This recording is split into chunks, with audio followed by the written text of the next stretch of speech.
Hello guys, good morning, good afternoon, good evening. I hope आपने पहले वाला lecture जो हमारा कंपनी अकाउंट्स का था वो देखा होगा। उसमें हमने सभी जितने भी थ्योरेटिकल पोर्शन था उसको कवर किया था। आज हम जंप करने वाले हैं प्रैक्टिकल एस्पेक्ट पे, जो कि बहुत ज़्यादा इंपॉर्टेंट है। और मैंने आपके अंडरस्टैंडिंग पर्पज से प्रैक्टिकल एस्पेक्ट को कुछ केस स्टडीज में बांट दिया है, ताकि आप धीरे धीरे जब उनको पढ़ें तो आपको चीज़ें क्लियर हो, तो आपको समझ में आने लगेगा।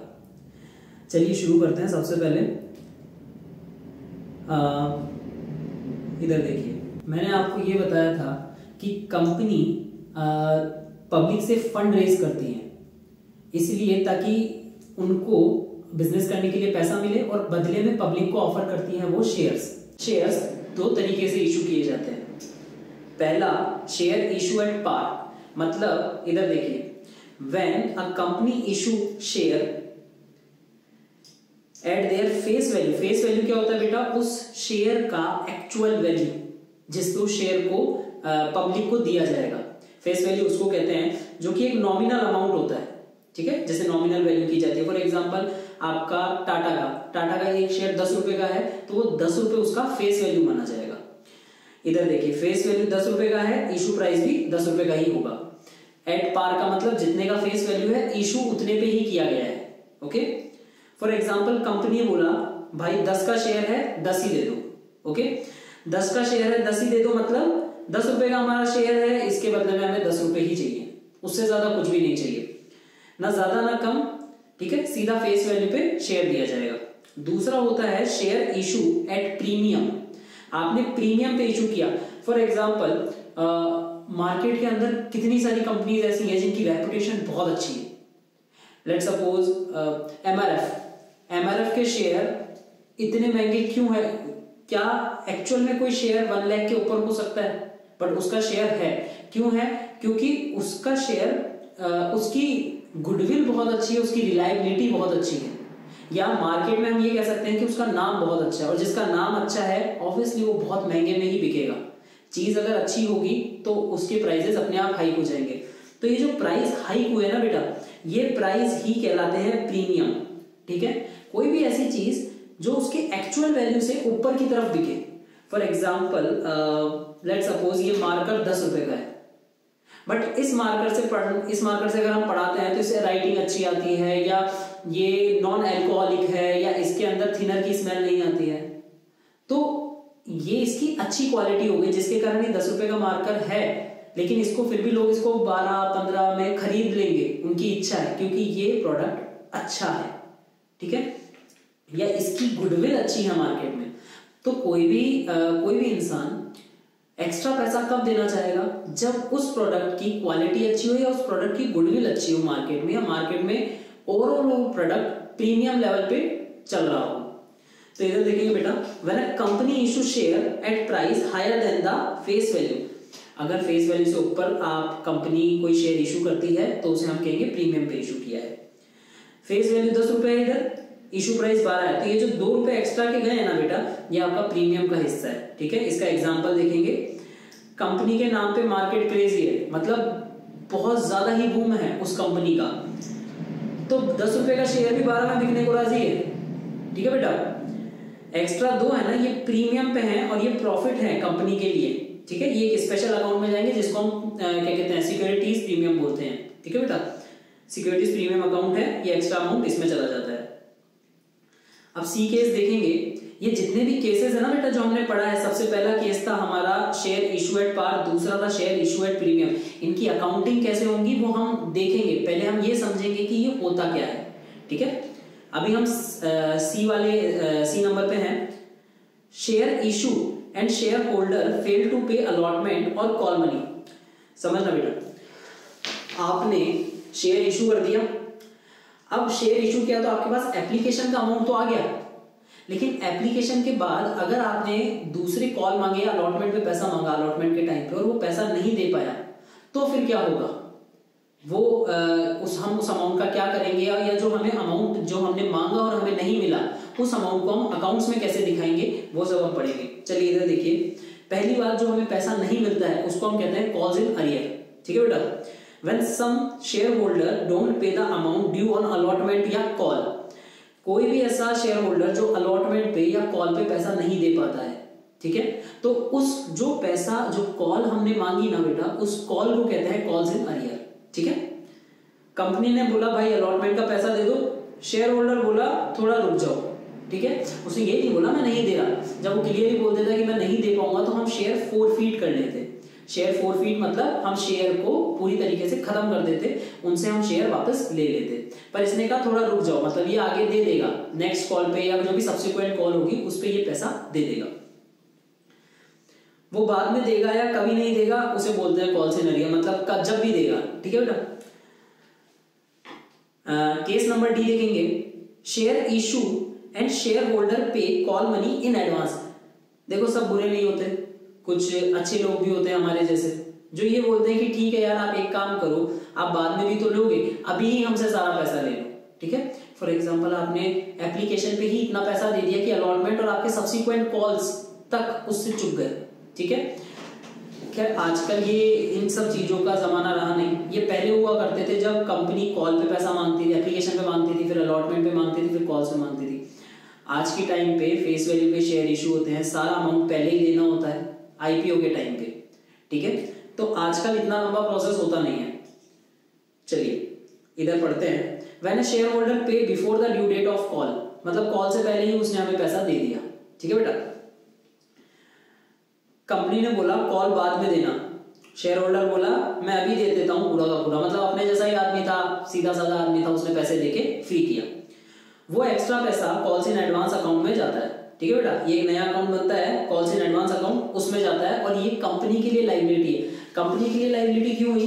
देखिए आपने अभी तक मांगा नहीं फिर भी उसने आपको दे दिया, विच मीन्स कि एक लायबिलिटी अराइज हो गई कि जब हम कॉल मांगेंगे तब हम उससे पैसा नहीं ले सकते, हमारे पास जो पड़ा है हमें उसी से ही मीटअप करना होगा, ठीक है।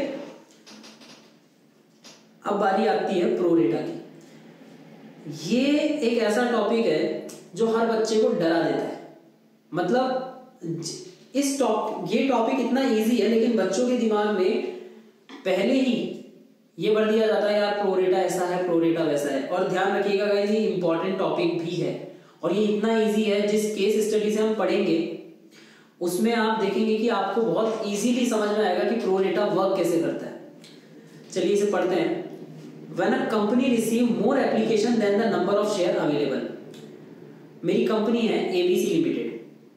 अब ABC लिमिटेड में मेरी कंपनी का ये मान के चलिए मेरी कंपनी का मार्केट में बहुत अच्छा वैल्यू है और मैं अगर मार्केट में अपना आईपीओ लाता हूं तो पलक झपकते ही आईपीओ पूरी तरीके से सब्सक्राइब हो जाएगा। लेकिन सब्सक्राइब तो हो जाएगा लेकिन कुछ लोग ऐसे भी होंगे जो एक्स्ट्रा एप्लीकेशन कर देंगे। फॉर एग्जाम्पल मैं 1000 शेयर इशू करना चाहता हूं मेरी कंपनी के और मेरी कंपनी का नाम मार्केट में बहुत अच्छा चलता है। अब इससे क्या होगा कि मैंने मार्केट में डाला है कि 1000 शेयर जिसको भी लेने हैं आप एप्लीकेशन दे दीजिए, लेकिन अब क्या हुआ कि लोगों को मेरी कंपनी का गुडविल बहुत अच्छा है तो उसके कारण लोगों ने एक्सेस अप्लाई कर दिया, 1000 से ज्यादा मुझे एप्लीकेशन रिसीव हो गई। तो एक तो ये होगा कि मैं जितनी भी एक्सेस हमें जो मिला है पैसा वो हम वापस रिफंड कर दें, और एक ये होगा कि जो हमें एक्सेस पैसा मिला है उस पैसे को हम सब्सिक्वेंट कॉल में लगा दें कि हम आपसे आगे नहीं मांगेंगे, हम इसी पैसे को आगे चलाते जाएंगे, ठीक है। यही होता है प्रोरेटा कि आप उसे वापस दे देना चाहते हैं या वापस रखना चाहते हैं पैसे को, और पैसे को सब्सिक्वेंट कॉल्स में लगाना चाहते हैं, ठीक है। समझिए इसे, इसका एग्जांपल देखते हैं बेटा। कंपनी ने 10,000 शेयर निकाल दिए पर पब्लिक ने अप्लाई कर दिया 20,000 के लिए। अब कंपनी बोलेगी सबको थोड़ा थोड़ा मिलेगा, ऑब्वियसली बेटा 20,000 अप्लाई किए पर हम तो इश्यू 10,000 ही कर सकते हैं तो हम 10,000 ही देंगे, लेकिन हम ऐसे देंगे जिसने 5 के लिए अप्लाई किया उसको 2 दे दिया, जिसने 10 के लिए अप्लाई किया उसे 5 दे दिया। उससे क्या होगा, सबको मिल गया और कोई भी खाली हाथ नहीं गया। पर जितना पैसा हमें एक्सेस एप्लीकेशन में मिला है ना बेटा, हमें उन्हें आगे एडजस्ट करना होगा, ठीक है। ओके, यही होता है प्रोराटा अलॉटमेंट बेटा, जिसके अंदर जितना मांगा है उससे कम मिला है और जो बचा हुआ पैसा है वो आगे एडजस्ट हुआ है। इसकी कैलकुलेशन ट्रिक समझिएगा। अगर शेयर अप्लाई हुए हैं 2 लाख के, शेयर अलॉट किए गए हैं 1 लाख का, मतलब हर 2 शेयर पे 1 शेयर अलॉट किया गया है। Okay, means for every 2 shares applied, 1 share allotted. Okay बेटा, अब इधर देखेंगे access money received and refund. सबसे इसी के अंदर एक सब पॉइंट बनता है कि आपको जितना भी एक्सेस मनी मिला, फॉर एग्जांपल ये जो 2 लाख जो 1 लाख हमें एक्सेस मिला है ना, या तो हम एक काम करें उसे ना रखें और हम वापस दे दें और हम उतने ही लें, उतने ही शेयर हम यानी उतने ही एप्लीकेशंस को एंटरटेन करें जितने के लिए हमने कहा था कि हम इतने इशू करेंगे।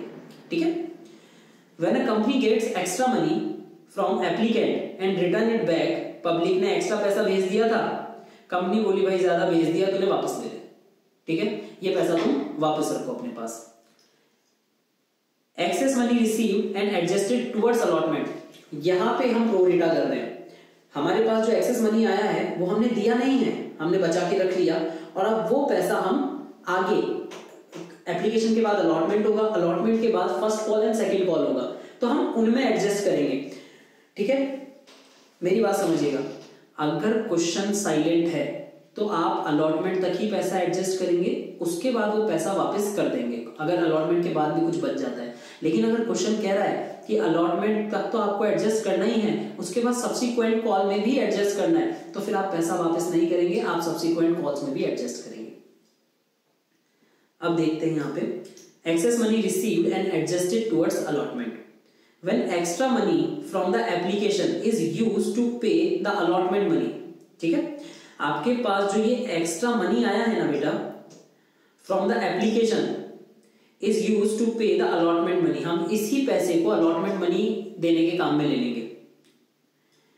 कंपनी ने सोचा भाई रिफंड मत करो, जो ज्यादा पैसा आया है उससे अलॉटमेंट का पैसा एडजस्ट कर लो। भाई एक्स्ट्रा हम आपसे बाद में मांगते, आपने अभी दे दिया तो हम एडजस्ट ही कर देते हैं, क्या दिक्कत है। ठीक है, अब इसके अंदर भी समझेंगे सब point 1, when share holder fail to pay allotment money. आप सोच के देखिएगा, किसी ने आपको एप्लीकेशन पे एक्सेस मनी दे दिया, एप्लीकेशन पे 10 रुपए देने थे, उसने आपको 12 रुपए दे दिए, तो मेरी बात समझो बेटा 10 रुपए तो एडजस्ट हो जाएंगे एप्लीकेशन पे, और वो जो एक्सेस 2 रुपए आया है ना वो जाएगा कहां, अलॉटमेंट पे। ठीक है, अब आप जो अलॉटमेंट पे आपको जो पैसा मिला है, ठीक है, उस अलॉटमेंट के लिए फॉर एग्जांपल आपको अलॉटमेंट पे अमाउंट ड्यू हो रहा है 8 रुपए का, मतलब आप अलॉटमेंट पे 8 रुपए मांगोगे सामने वाले से, पर उसने ऑलरेडी आपको 2 रुपए एक्स्ट्रा दे रखे हैं, और अगर 2 रुपए एक्स्ट्रा दे रखे हैं तो सबसे पहले वो अलॉटमेंट में एडजस्ट होगा, लेकिन अब वो अलॉटमेंट का पैसा दे ही नहीं पा रहा। तो मेरी बात समझिएगा, आप अलॉटमेंट पे उससे 8 रुपए मांगते हैं, 8 रुपए में से उसने 2 रुपए पहले ही दे रखे हैं, तो अब बाकी के बचे हुए 6 रुपए वो हमारे लिए कॉल्स इन अरियर हो जाएगा, ना कि पूरे 8 रुपए। पहले ऐसा होता था कि पूरा amount he calls in arrear होता था क्योंकि हमें एडवांस कुछ मिला ही नहीं था, बट हमारे पास अब एडवांस है। ठीक है, तो जो हमारे पास एडवांस है पहले वो एडजस्ट होगा, उसके बाद अगर अलॉटमेंट पे कुछ पैसा बचता है हम उसे कॉल्स इन अरियर में डालेंगे। ठीक है गाइस, चलिए इसमें हम समझेंगे हमें क्या क्या निकालना पड़ेगा। When share holders fail to pay allotment money, सबसे पहले आप निकालेंगे calculate share applied and allotted, ये इंपॉर्टेंट कंसेप्ट है। ठीक है, इसमें हम एक बार प्रैक्टिकल पे आएंगे जब हम देखेंगे कि इसको किस तरीके से कैलकुलेट किया जाता है, और फिर हम निकालेंगे कॉल्स इन अरियर का अमाउंट। ये 2 स्टेप का होता है, इसमें निकालना बहुत आसान होता है, ये वर्किंग नोट का पार्ट होता है बेटा। ठीक है, अब उसके बाद ये थर्ड कंडीशन है कि एक्सेस मनी रिसीव्ड हुआ है, हमने पार्शियली रिफंड कर दिया और पार्शियली हमने आगे एडजस्ट कर दिया। ठीक, when some part of extra money is adjusted against allotment and remaining is refunded, जो बाकी का बचा हुआ था वो हमने रिफंड कर दिया। कंपनी ने बोला थोड़ा पैसा अलॉटमेंट में एडजस्ट कर देते हैं और थोड़ा हम रिफंड कर देते हैं। अब बारी आती है केस एफ की, share issued and allotted share issued and adjustment of both calls in advance and arrear. पहले हमने देखा था, पहले हमने कॉल्स इन अरियर देखा था, कौन सा केस था वो, कॉल्स इन अरियर का केस सी। ठीक है, उसमें हमने कॉल्स इन अरियर देखा था, और केस डी में हमने कॉल्स इन एडवांस देखा था। अब केस एफ के अंदर ऐसा है कि हमारे को कॉल्स इन एडवांस और कॉल्स इन अरियर दोनों के एडजस्टमेंट दे रखे हैं। ठीक है, कुछ लोग एक्स्ट्रा स्मार्ट थे, पहले ही पैसा दे देते हैं। ठीक है, कुछ लोग लेट लतीफ भी तो बहुत सारे होते हैं, सब अपने जैसे तो नहीं होते जो सीधे वो पैसा दे दें, कुछ लोग होते हैं लेट लतीफ, वो पैसा बाद में देते हैं। ठीक है, तो कॉल के टाइम पे भी पैसा नहीं देते, तो कंपनी दोनों के अलग अलग अकाउंट को मेंटेन करती है, calls in advance and calls in arrears. Case number जी देखेंगे बेटा, share issued at par and share forfeited. मतलब आपने इशू किया था पार पे, वो पैसा नहीं दे पाया, अब वो पैसा दे ही नहीं पा रहा है तो हम उसके शेयर को जब्त कर लेंगे। फोरफिट करना मतलब जब्त कर लेना, हम उसके शेयर को जब्त कर लेंगे। If a share holder fails to pay after repeated reminder, मतलब ऐसा नहीं हम एक बार बोलते ही और वो पैसा ना दे तो हम जब्त कर लें, पहले हम उसे रिमाइंडर देंगे कि आपका कॉल बाकी रह रहा है, आप प्लीज उसको जमा कराइए, ठीक है। और बार बार रिमाइंड करने के बाद भी अगर वो कॉल्स का पैसा नहीं दे रहा है, फिर हम उसके शेयर्स होंगे उनको फोरफीट कर लेंगे। तो फोरफीट की क्या एंट्री होगी वो भी हम इस केस में समझेंगे। And his shares are cancelled, उसके शेयर हम कैंसिल कर देंगे। कंपनी ने बोला भाई तू पैसा नहीं दिया, शेयर तुझसे वापस ले लिया, ये होता है फोरफीचर, ठीक है बेटा। उसने पैसा नहीं दिया, हमने शेयर वापस ले लिए। केस एच क्या बोलता है, share issue at premium and share forfeited. पहले पार पे था, अब प्रीमियम पे होगा तो सिर्फ एक एंट्री में एडजस्टमेंट होएगा, तो वो हम समझेंगे, ठीक है। चलिए शेयर इशू, केस आई बेटा, share issue and share forfeiture and re issue. आपने शेयर इशू किए, शेयर फोरफीट किए और उन फोरफीट करे हुए शेयर को किसी और को री इशू कर दिया, जो अपने जैसा, अपन सब जैसा अगर कोई भला आदमी है जो पैसा देने को राजी है तो हम उसे शेयर इशू करेंगे, ना कि किसी ऐसे को जो पैसा ही नहीं देना चाहता, ठीक है। चलिए, company can reissue forfeited shares to new investor at any price. ध्यान रखिएगा, आईपीओ कभी डिस्काउंट पे नहीं आता है। 10 रुपए की फेस वैल्यू वाला शेयर आपको आईपीओ में 9 रुपए का नहीं मिलेगा, लेकिन जब आप री इशू कर रहे हैं तो 10 रुपए का शेयर आप 9 रुपए पे री इशू कर सकते हैं, ठीक है। आप समझिए, जब नई गाड़ी निकालते हैं तो नई गाड़ी आपको फुल अमाउंट पे लेनी होती है, लेकिन वो नई गाड़ी जैसे ही शोरूम से बाहर निकली और अगर आप किसी और को बेचना चाहोगे तो अगर आपने कोई गाड़ी 1 लाख की खरीदी और शोरूम से जस्ट बाहर निकली तो भी कोई आपको 1 लाख देगा? चांस ही नहीं है। वो आपको उसके 95,000 या 90,000 के आसपास देगा। तो यही बात शेयर की है, भाई ऑलरेडी किसी और के पास ये शेयर थे, अब आप किसी को दे रहे हो, आप चाहो तो उसे फेस वैल्यू पे दे दो, चाहो तो आप उसे डिस्काउंट पे इशू कर दो। ये डिस्काउंट पे री इशू किए जा सकते हैं। इनिशियल पब्लिक ऑफरिंग कभी भी डिस्काउंट पे री इशू नहीं करी जाती। कंपनी ने क्या बोला, पहले वाले ने पैसा नहीं दिया, ये शेयर किसी और को दे देते हैं। ऑब्वियसली हम किसी और को देंगे जो हमें पैसा दे रहा है, ठीक है बेटा। केस जे देखेंगे, शेयर इशू, पहले हमने शेयर इशू किए, शेयर फोरफीट किए, फिर हमने री इशू किया, उसके बाद अब कैपिटल रिजर्व में कितना अमाउंट ट्रांसफर करेंगे। भाई एक बात बताइए, जिससे हमने शेयर फोरफीट किया उसने एप्लीकेशन का पैसा तो दिया था, अलॉटमेंट तक का तो दिया होगा, कोई कॉल का पैसा नहीं दिया होगा या अलॉटमेंट का पैसा नहीं दिया होगा, तो जहां तक भी पैसा दिया वो तो आपके पास आ गया ना, वो पैसा तो वो पैसा तो आपके लिए प्रॉफिट ही है। अब उसको कहां ट्रांसफर कर देंगे, कैपिटल रिजर्व में ट्रांसफर कर देंगे। इसका भी एक वर्किंग नोट बनता है, पहले हम वो समझेंगे कि अगर आपने जो री इशू किया है वो डिस्काउंट पे किया है तो क्या होगा, ठीक है बेटा।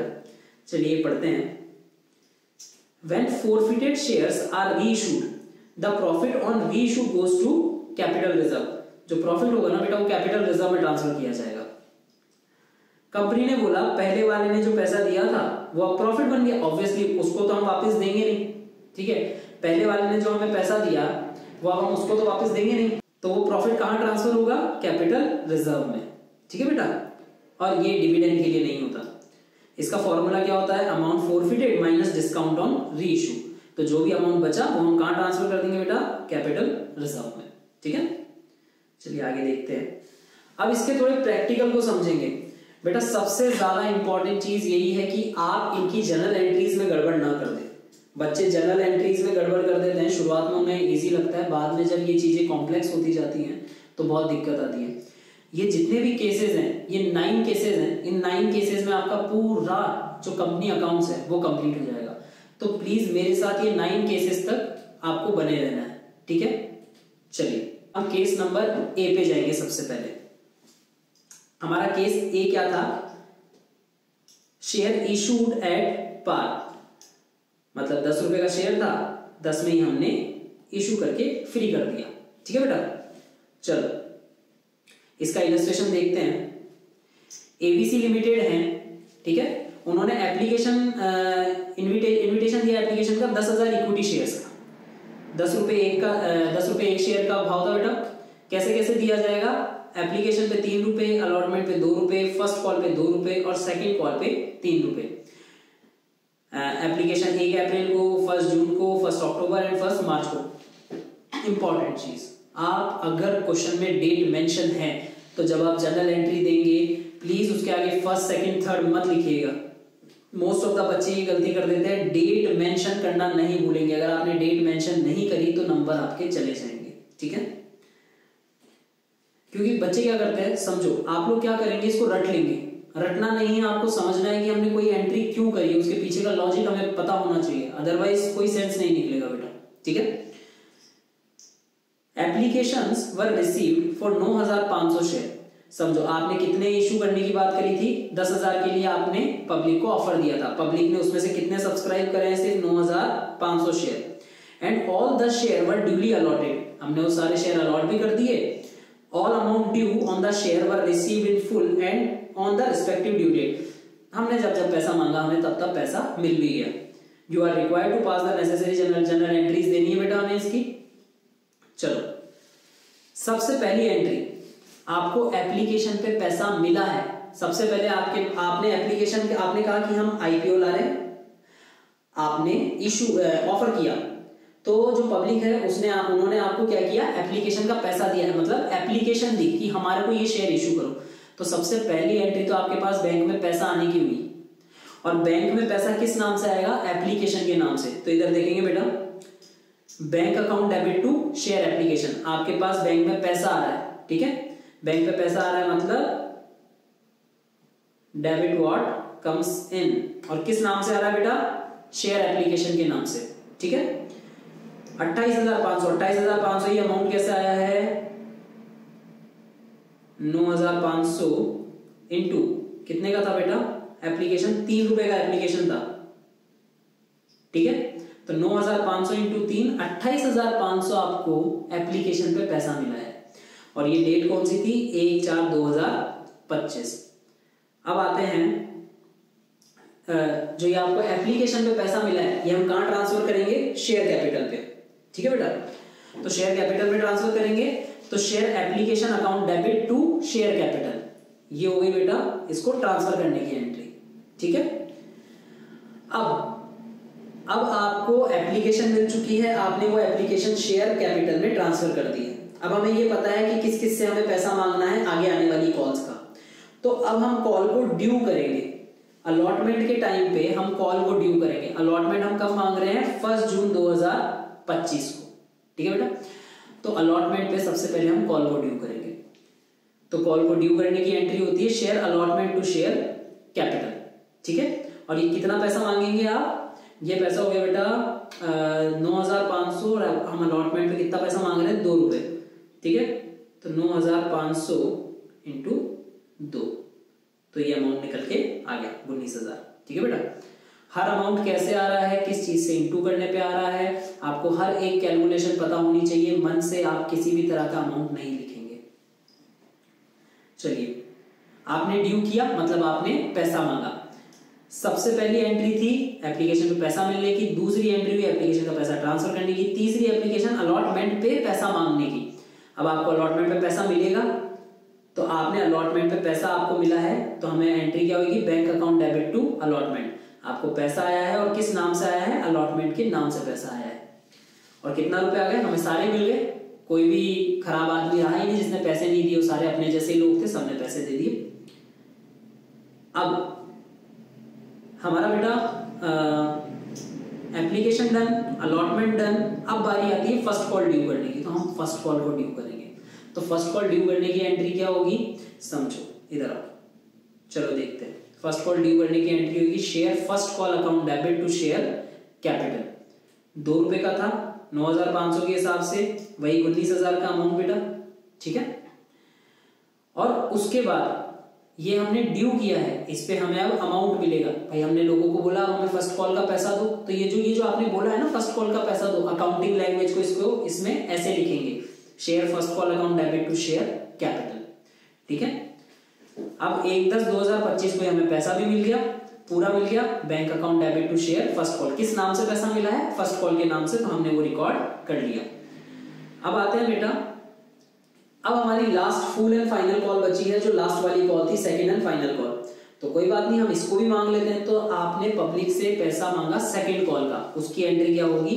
Share second and final call account debit to share capital. ठीक है, आप शेयर कैपिटल में पैसा लाना चाहते हो, किस नाम से?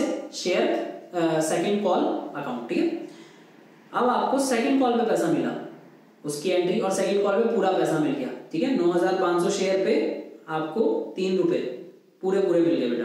तो इसकी एंट्री होगी bank account debit to share second and final call. ये एंट्री तब होती है जब हर एक चीज सलीके से चलती है। किसी ने पैसा देने से मना नहीं किया, किसी के शेयर फोरफीट नहीं हुए, किसी ने एडवांस नहीं दिया, प्रीमियम नहीं था, कुछ भी नहीं था। ये एक सीधी सादी एंट्रियां थी जो आपने देखी। ठीक है बेटा, ये सबसे बेसिक एंट्रीज थी। अगर आपको ये पूरी बेसिक एंट्रीज समझ में आ गई हैं तो आप आगे की केसेस को देख सकते हैं। पर अगर नहीं समझ आई है तो मैं चाहूंगा कि आप इन केसेस, इस पर्टिकुलर केस की एंट्रीज को दोबारा समझें कि ये एंट्रीज क्यों हो रही हैं, क्योंकि आगे एंट्रीज और कॉम्प्लेक्स होंगी। तो इस चीज को समझिएगा बेटा। ठीक है, तो आज हमने देखा कि हम कौन कौन से केस को डिस्कस करेंगे, और हमने उनमें से एक केस के प्रैक्टिकल क्वेश्चन को देखा। आई होप आपने यहां तक अच्छे से इस चीज को देखा होगा और समझा होगा। सेकंड लेक्चर में हम जो सब्सिक्वेंट केसेस हैं हमारे, उनको डिस्कस करेंगे। और ये टोटल मिला के बेटा अराउंड केस आई, मतलब 9 केसेस हैं, जिसमें से हम एक केस कंप्लीट कर चुके हैं। अब हमारे पास 8 केसेस और बचते हैं। तो इन 8 केसेस को मैं शायद 3 क्लासेस में इनको डिवाइड करूंगा। ये पहली क्लास है, फिर दूसरी क्लास आएगी, तीसरी कोशिश करूंगा उसे थर्ड क्लास में ही कंप्लीट करूं। अगर नहीं होता है तो फोर्थ क्लास तक जाएगा। तो आई होप आपको ये समझ आया होगा, और समझ आया है तो प्लीज इस वीडियो को लाइक करिएगा। और किसी भी तरह का डाउट है तो प्लीज कमेंट बॉक्स में आप आपका डाउट बोलो, और मैं उसका आंसर देने की पूरी कोशिश करूंगा।